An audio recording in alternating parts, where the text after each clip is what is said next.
Welcome to In Pursuit of Truth. This is your host, Sir Patrick Mack. Boys and girls, put down that whopper.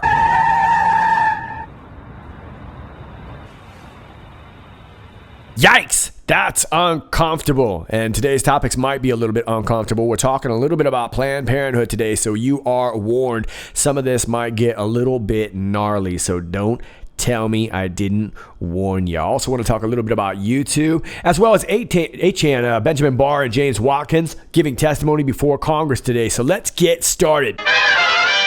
First things first, I want to talk about James Watkins, who is the owner of 8chan. Of course, 8chan is where Q posts. And so for those of you who've been wondering what's going on with Q, you might want to be curious about this, but they're going to be testifying today.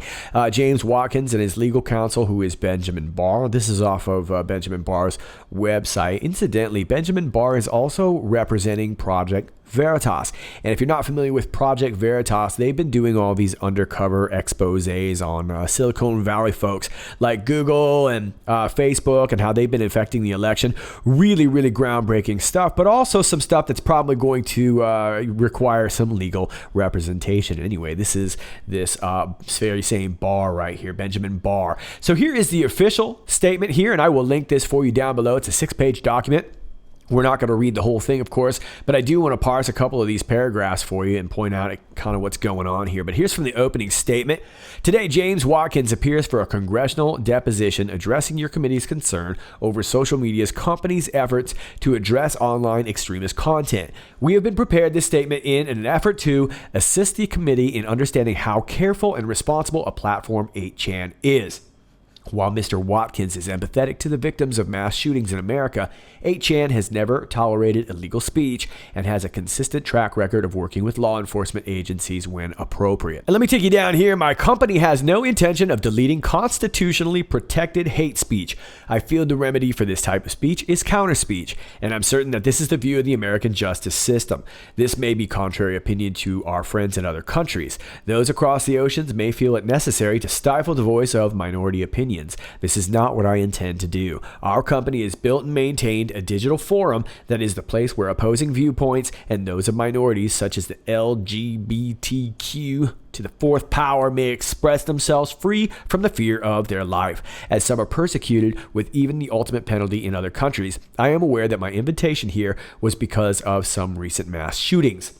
I assure you that neither myself nor any of my staff have participated in any of these atrocities. The recent letter and serious nature of it resonate in my soul, and I feel deep despair and heartache for the families of the victims of these shootings, most recently in Alabama and Texas and other victims worldwide. Now down here in part 3, it talks a little bit about what 8chan essentially is. 8chan is an image board where users can post anonymously on existing boards or on boards they create themselves. An image board is comprised of multiple boards. A board is a collection of threads which are displayed as a catalog or an index page.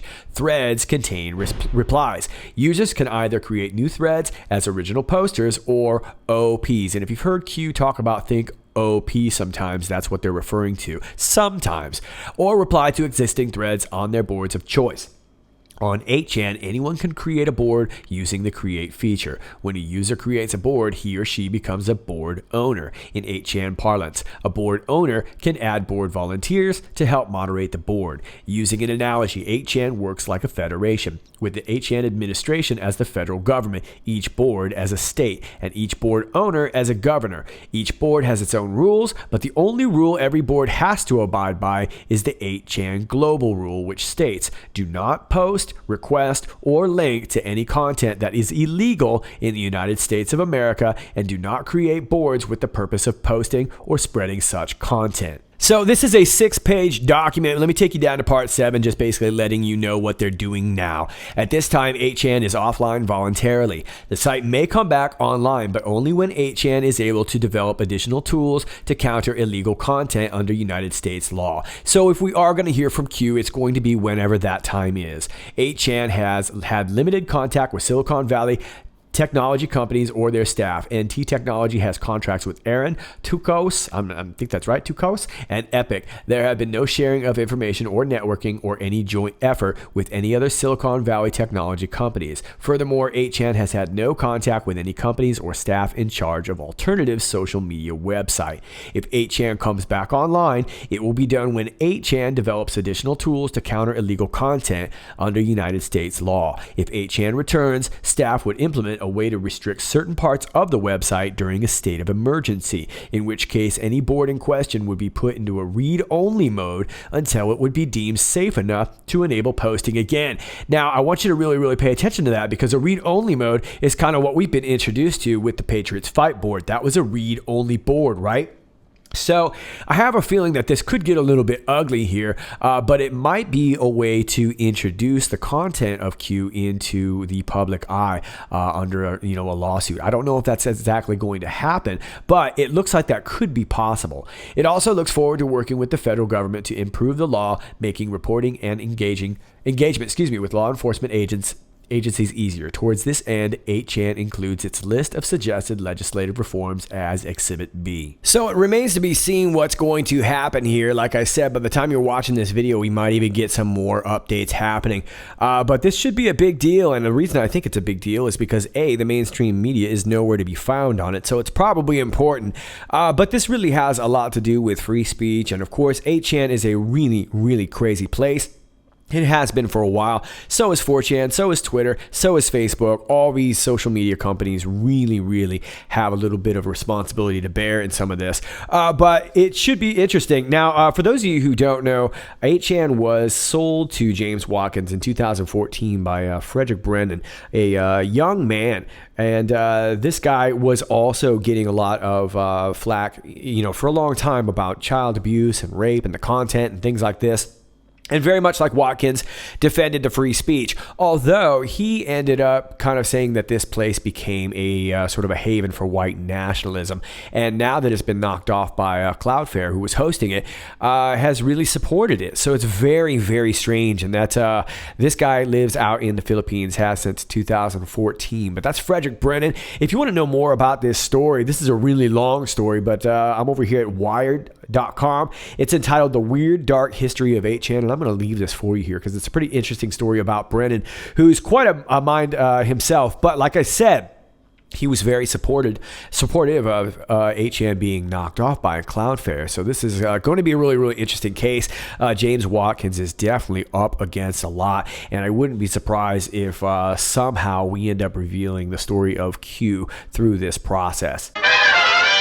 All right, kids, and now it's time for the gnarly stuff. Planned Parenthood admits in court that it sold body parts from aborted babies. This is from lifenews.com. The preliminary hearing for undercover journalist David DeLayden began Tuesday in California, with Planned Parenthood admitting that it harvested aborted babies' body parts and supplied them to human tissue procurement companies, according to the Center for Medical Progress. DeLayden and Sandra Merritt face 15 felony charges for invasion of privacy because they exposed the abortion chain's gruesome baby parts trade.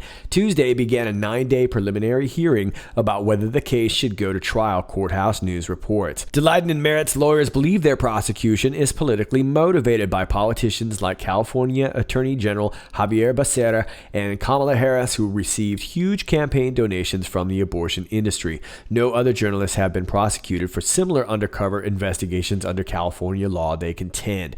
On Tuesday, several abortion industry workers testified, including Melissa Fowler, the vice president of the National Abortion Federation. DeLayden and Merritt recorded some of their undercover footage at an NAF conference. Planned Parenthood abortion providers appeared under oath in court today and admitted supplying the body parts of children in the womb to for-profit brokers like StemX, DeLayden said in a statement.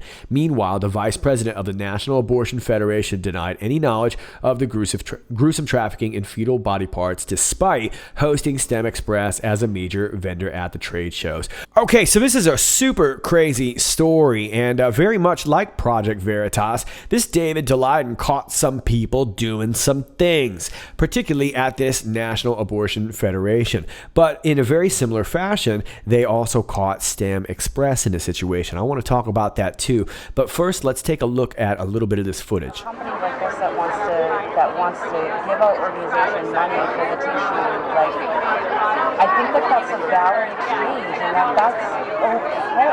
We have independent colleagues who generate a fair amount of income doing this. They want cardiac, or they want eyes, or they want neural. Certainly everything we put, gonads. Oh my God. Yeah. Gonads.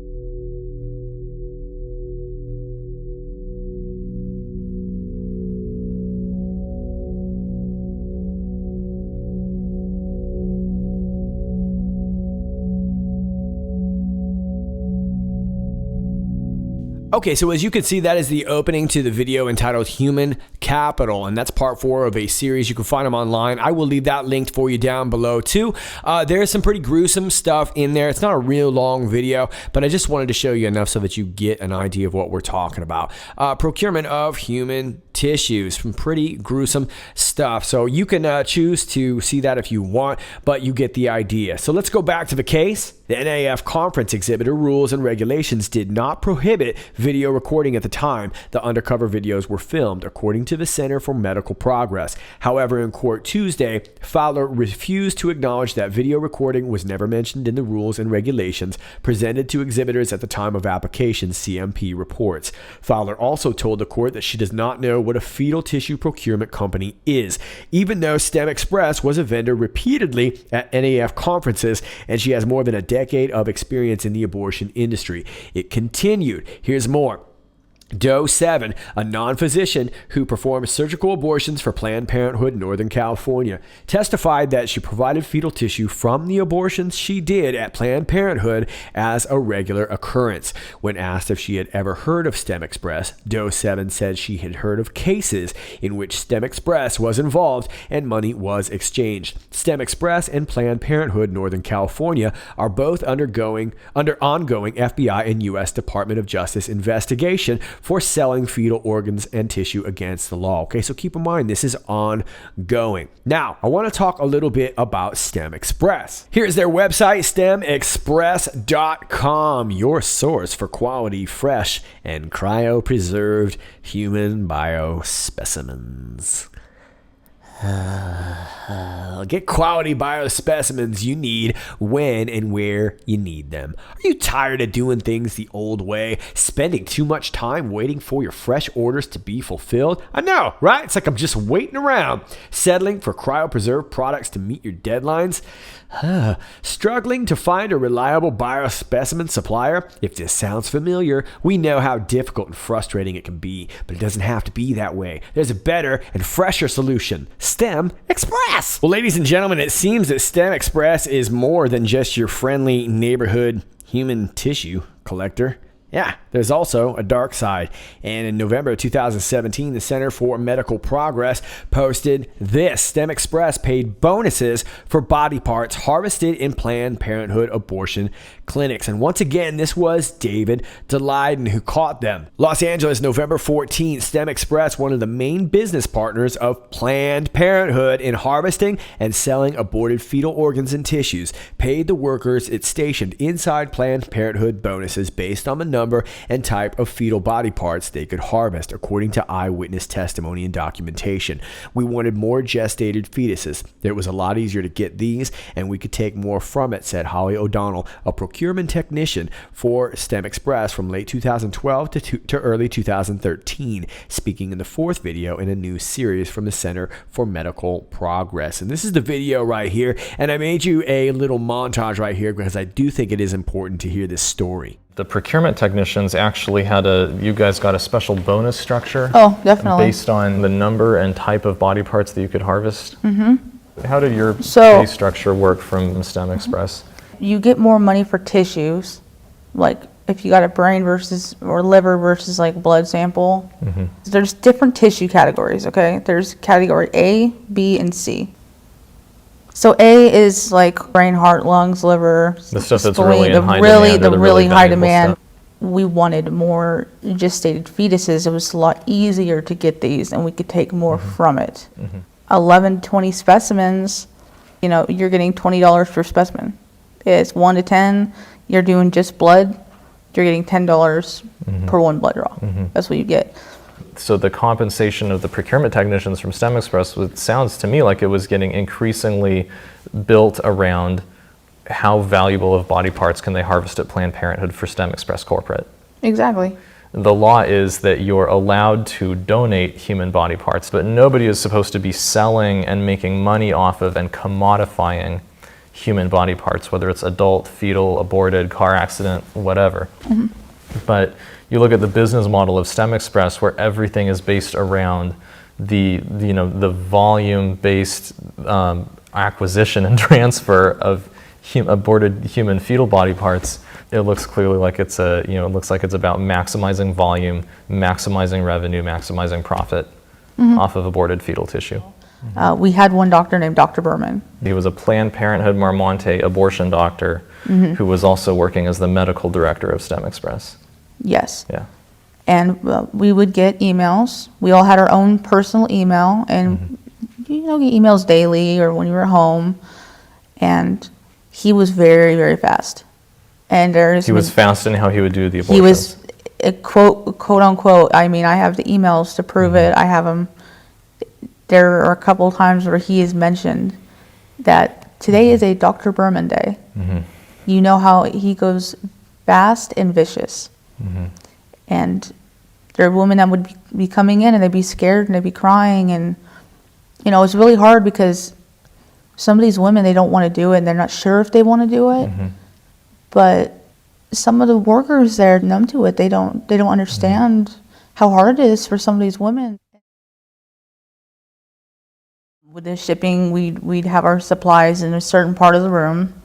We'd have our StemX tape and our little boxes and our ice packs, and come to find out, you're not supposed to ship body parts. Via FedEx, right? Yeah, you guys ship it via FedEx. Yeah, at the end of the day, we would drive and we would drop them off at like a drop site. And I remember one time, this was towards the end of when I was working, I was at the Alameda with Jessica, and we agreed to go drop off some of the specimens. And the guy, for some reason, she was acting kind of weird because we both went in to go drop it off. And the guy behind the counter kind of is looking at her funny. And she goes, I want to ship this here. And he looks at her and says, what's in the package? She goes, does it matter? He's like, yeah, because I know what's in that package. I'm not shipping it. And it's like she probably told him or something. Like they had a past, or he'd found out somehow what was in the package, and he refused to ship it. So she got upset, and we went outside and said, why wouldn't he ship the package? She's like, oh, because he knows what's in here. You're technically not supposed to ship body parts. Okay, so I know this is really disturbing stuff, but it's really important that we know how this stuff works, where it goes, how it moves. It's really, really important, and it's good to see that some of this is going to be under investigation, and very soon we're going to find out if this will actually go to trial. Now, I just want to point out here that the lady was mentioning these drop-off spots. This is a couple of their collection center locations, and I didn't research them all, but I just started with this first one here at Folsom, California, and here it is on the Googly Maps right there. This is StemX headquarters. Here is their collection center right across the way from Folsom OBGYN, the Management Trust, and right next to the Creekside Oaks Retirement Community. Ugh, hey, hands off of Grandpa. Stay away from Grandpa. I also want to point out too, just saying, I'm not saying, but I'm just saying that this is also near the Folsom State Prison. But as I'm zooming out here, I want to show you that I noted the path here from the StemX headquarters, and this is again in Folsom, California, and this is the nearest Planned Parenthood. It's within 21 minute drive, 11.9 miles, so not really very far away. And if you look here is the StemX headquarters to the nearest FedEx on site. It's about 1.7 miles, 1.8 miles. I do want to point out that this is a FedEx on-site, and I want to make that clear distinction, meaning that they don't actually have the, they don't have a parking lot with all their different trucks and everything like that. It's not one of those centers. It's just an on-site receiving and shipping center. So something would have to come and get whatever was arriving there. But these very well could have been the sites that person was talking about. Now, keep in mind, we know that FedEx was involved, although we also know that it was a FedEx employee that was a whistleblower. So as to their level of involvement, I'm not really sure, but it would seem if this person was saying, oh, geez, I need to go to the other one, then they've probably done this before, meaning that whether they knowingly were doing this or not, they most certainly were involved. Now, there's another center. It looks just south of here. It's about the same distance, and it is also a FedEx on site. Okay, so there you go. And the reason I wanted to tell this story was twofold. I actually wanted to tell it a while back, which was kind of an odd coincidence because my story kind of was coinciding with another story that I had seen from Amazing Polly on YouTube. And if you don't follow her, I highly suggest that you do. She does great stuff over there. And this was in regards to a video that I had seen from her entitled, "You Won't Believe This Coincidence." And that's going to be linked down below too. Now, I don't want to rehash what she did because I really would love for you to just go over there and see it so you can get an understanding of this. But the reason that this kind of caught my attention at the time was because when I was researching this story, the very same day I saw her video, and of course I wanted to add on to that. But she was talking about this, started out talking about this Impossible Whopper, and of course you know around here we like the bacony, cheesy goodness, and this is the Impossible Whopper, which is neither bacony, cheesy, nor goodness. I don't know what it is. It's an aberration is what it is. Anyway, it's one of these all plant type foods that a lot of these fast food restaurants are starting to push. You may have noticed that KFC has even started putting some of their franchises as painted green as opposed to their typical red and white. And they're hoping to even get off of chicken. So they're really, really pushing this agenda. Now, I want to clarify once again, even though I did it last time and a whole bunch of you vegans and vegetarians didn't listen, I love you all. You can eat whatever you want. I am not anti-vegan or vegetarian. As a matter of fact, I think eating your vegetables is a wonderful thing to do. However, this is a little bit different. And she goes into this Impossible Whopper. And I don't really want to talk too much about this in specifics, but it says, no, the Whopper meet its twin. The Impossible Whopper is now available at Burger King across America. That's right. There's a Whopper made from plants with your name on it, and now it's closer than ever. Yeah, well, that might be really telling there that it has your name on it, just saying. So she goes on to talk about Impossible Foods and how their sort of secret ingredient is this heme, supposed to be kind of to replicate hemoglobin in blood. And this is made from a soybean and whatnot. Like I said, I really would love for you to go watch her video and get this understanding, because this is going to start popping up around the planet. We're already seeing it. And of course, the Impossible Whopper is near and dear to my heart. So I want to add on to some things that she put in her brilliant video. But she last left us here in Oakland, as we're back on the Googly Maps. As you can see, pinged at the top of your screen, I got Impossible Foods right there. And she points out that right across the street is the Planned Parenthood. Yikes, right across the street. Now, also right across the street is the Alameda County Social Services. But what I wanted to point out was right behind here, we've got this big center with all these truckingtons. Nice. What is that? Well, that happens to be FedEx. And as you can see, I wanted to make the distinction between one of these centers and the on-site centers, because you can see there's all those trucks. There was shipping going on right here. So you can get this stuff nice and fresh, right? And then, of course, right over here, we've got the Pet Food Express, which doesn't creep me out at all. Anyway, super uber creepy. Now, upon watching her video, I wanted to see if they had any other labs. They have a second one in Redwood City, and it's pinged at the top of your map right there. And it's kind of in this medical center, and they all do all sorts of kind of stem cell research, genetics, DNA, all that kind of stuff. It's a whole little medical center there. But as you can see, I've got the path here, and it looks to be, what is that, 3.1 miles if you go this way, not too far, 9-minute drive to the Planned Parenthood Redwood City. Now, certainly they wouldn't have themselves a FedEx shipping center, or would they? It's right over here. That's right. And it's not another FedEx on-site center. I want to point out that it is a FedEx shipping center. So what we do know is that FedEx was involved with this whole StemExpress situation. Now, whether or not they are involved with this whole Impossible Food situation, I don't really know, but I want to point out that their two labs just happen to be next to not just on-site centers, but FedEx shipping centers. And we do know that in some way they were all three connected. Now, in regards to this Impossible Labs, I don't really know what's going on. Evidently, this heme is made from this soybean. I don't know how they make it red. Maybe they just dye it or whatever, but that's what's supposed to give it this bloody, meaty taste. But I want to point out that these labs are in medical centers where they deal with DNA, genetics, and they happen to be near Planned Parenthoods and FedEx shipping centers. So, all in all, I couldn't tell you what to do. If you want to go down to Burger King and grab yourself an Impossible Whopper, you do your thing. But I highly suggest, especially if you're vegan or vegetarian, that maybe you just grow your own vegetables. Finally, let me leave you with this. YouTube will pay $170 million to settle claims it violated child privacy laws. Google's YouTube will pay $170 million to settle allegations by the Federal Trade Commission and the New York Attorney General that it earned millions by illegally collecting personal information from children without their parents' consent. The settlement, announced Wednesday, was passed in a 3-2 vote by the commissioners along party lines. The two Democrats voted against it, saying it did not go far enough to punish YouTube. Shares of Google parent company Alphabet were up about 0.4% Wednesday morning. The settlement requires Google and YouTube to pay $136 million to the FTC and $34 million to New York for allegedly violating the Children's Online Privacy Protection Act.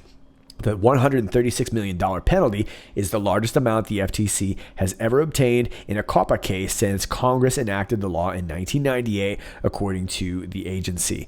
YouTube touted its popularity with children to prospective corporate clients, wrote FTC Chairman Joe Simons, who voted in favor of the settlement. Yet when it came to complying with COPPA, the company refused to acknowledge that portions of its platform were clearly directed to kids. There's no excuse for YouTube's violation of the law. And here's the summary right here. Google and YouTube knowingly and illegally monitored, tracked, and served targeted ads to young children just to keep advertising dollars rolling in.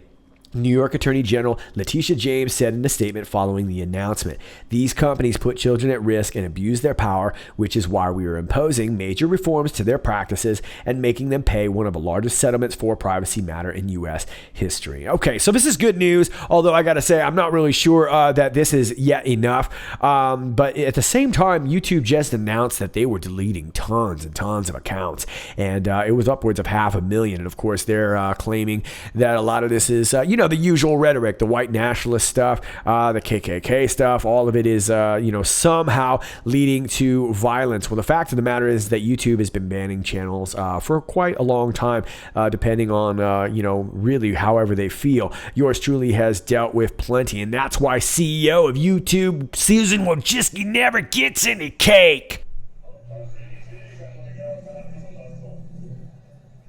All right, Patriots, that's all I got for you today. As always, if you like this video, please click like, share, and subscribe. Thanks to all of you who do that already. I greatly appreciate it. And if you're new to this channel, hi, welcome. My name's Sir Patrick Max. It's my channel. Have a seat. And sometimes we have cake. But sometimes you do get unclicked and unnotified and unsubscribed, and it might be difficult to find my videos. So I highly suggest bookmarking my page. That way you can stick it to the man. Yep. And then you can feel all smug about it too. All my alternate links are down below. My Gab, my Real.video, both which are not working right now. Excuse me, it's now known as Brighteon.com, but the links are down below.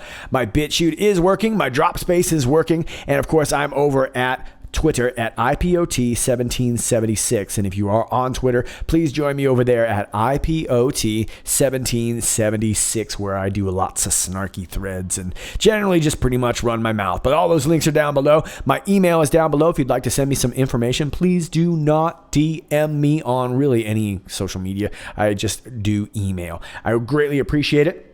All that's down below. My P.O. box is down below. And if you'd like to support the channel, my Patreon link is down below too. All those links are down below, as well as to the links in our stories that will all be in the video description. All of it is down below. So I think in summary, it's all down below. All right, kids, this is Sir Patrick Mack. Until next time, stay focused.